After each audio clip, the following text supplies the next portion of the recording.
Mashirika mawili ya Umoja wa Mataifa yanasema visa vya ugonjwa wa surua barani Ulaya vimeongezeka maradufu ikilinganishwa na mwaka uliopita, vikiongezeka hadi idadi ya 127,000, idadi ya juu sana tangu mwaka 1997, ni sawa na theluthi moja ya visa vyote duniani.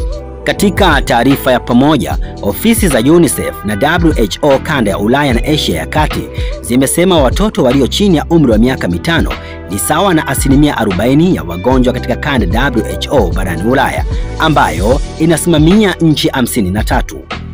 Mashirika hayo yanasema visa vya surua katika kanda ya Ulaya vimekuwa vikipungua kwa kasi katika miongo miwili tangu mwaka 1997, vikishuka hadi 4440 mwaka 2016, lakini viliongezeka tena kwa kiasi kikubwa tangu mwaka 2018.